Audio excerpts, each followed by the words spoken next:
Hello everyone and welcome back to the channel. Today's video is going to be some footage of a very muddy Christmas Eve ride in Coos Bay, Oregon. This is just about the muddiest conditions I've ever ridden the Sur-Ron in. These hills are very steep and very slick. You can see just how hard it is even for a side-by-side to get traction on this hill. The flat bottom of my riding boots made it so that it was difficult for me to even stand on this hill. I did a lot of filming on this ride, but mud on the GoPro lens rendered most of it useless and a lot of it blurry, so this video is just going to show the best of what I got. This Christmas Eve ride is a bit of a family tradition for us, so if you want to check out the video from last year, I'll link it at the top right of the screen, and I might be curious to see just how the upgrades of more power and bigger tires and a couple other things helped me out on the mud. One thing to consider is it is a lot muddier this year than it was last year, but without further ado, I hope you enjoy it.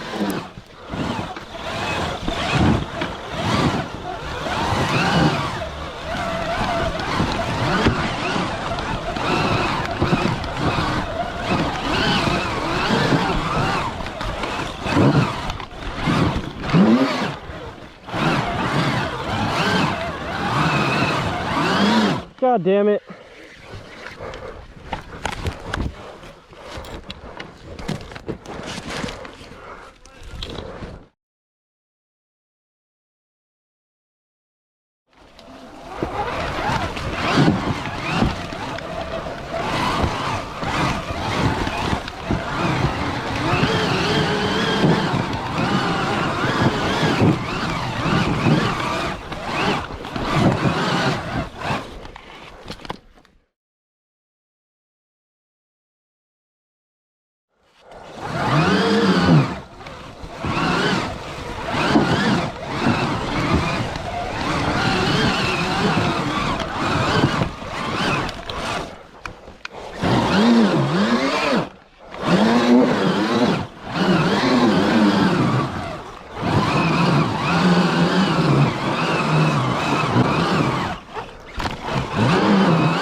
Wow.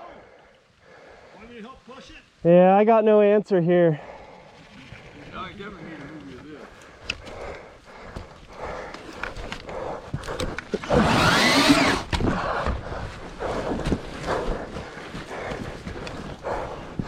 God damn it. What the fuck are you doing? I don't fucking know. Fuck. Why'd you get that fucking light on? They don't turn off. Huh? It doesn't turn off. Put some weight on the back wheel.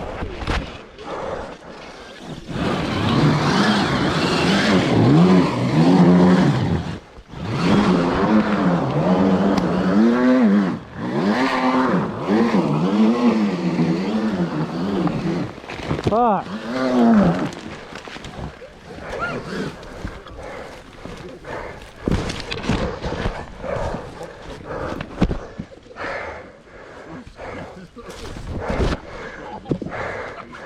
My shoes are so bald.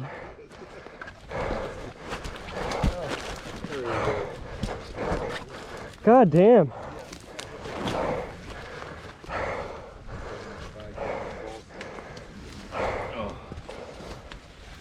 Don't look at me. We're shamed. Thanks for the help, Jason. We're averting our eyes. So as you can see, I failed on 3 attempts, unfortunately, but my Uncle Jason was able to ride it up the rest of the way. I'm gonna blame it all on low weight and flat shoes to protect my ego, but it may have just been a skill issue.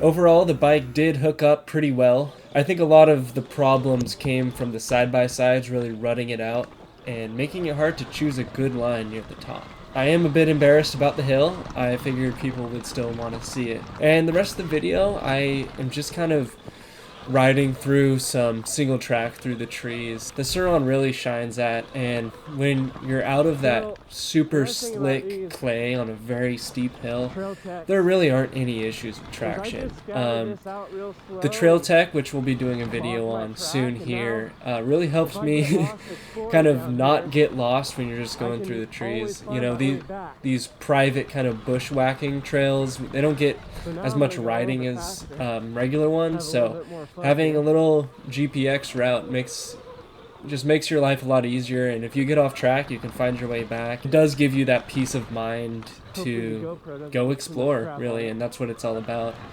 I think that the tires with the rim lock really was a game changer in the mud here.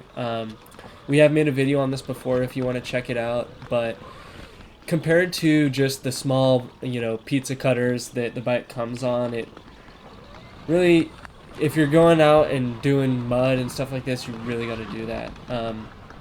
Another interesting thing that happened on my ride, and I didn't get footage of it, however, the bike did turn off after going through a waist-deep, muddy river creek situation. The light on the controller was kind of dimming out, and the bike just kind of stopped going, so I had to limp it back the rest of the way. After letting it sit in a garage and dry out for 3 days, the bike is working just fine. But I think next time I go out and do some serious mud like this, I'm definitely going to put silicone RTV around all of the connectors and maybe use some dielectric grease as well. So yeah, that's something to consider. In our Q&A video that we released last, one of the question was talking about how waterproof are these controllers, and this ride was the first time that I've had any issues with water. The bright side to that is that after it dried out, everything was working fine. That's not to say that that will always happen, but it's definitely something to consider, and it's good to know that there is a bit of robustness with these controllers, even if you do expose them to pretty adverse conditions. Another big highlight of this ride was the first ride in Coos Bay with the new battery. So I was running 13 kilowatts in this, and it really did make a big difference. If you watched the video last year on this ride, going up the hill, there were hills where it just kind of didn't have it. It didn't have the power that it needed. It didn't have the torque that it needed. Moving from a 58 to a 64.2 sprocket, in addition to the extra power, made it so power was never an issue. Traction was the limiting factor when there was a limiting factor, but even in the beginning of the video up that hill, when Jason just sat down on the bike, it spun the tire. It never seized up. He's a big guy. It was a steep hill, and you just weight the bike down and let it eat. And if you have the skill and you know what you're doing, you can get up a lot of stuff here. So hopefully the GoPro effect doesn't hurt it too much, and I hope everybody enjoyed. So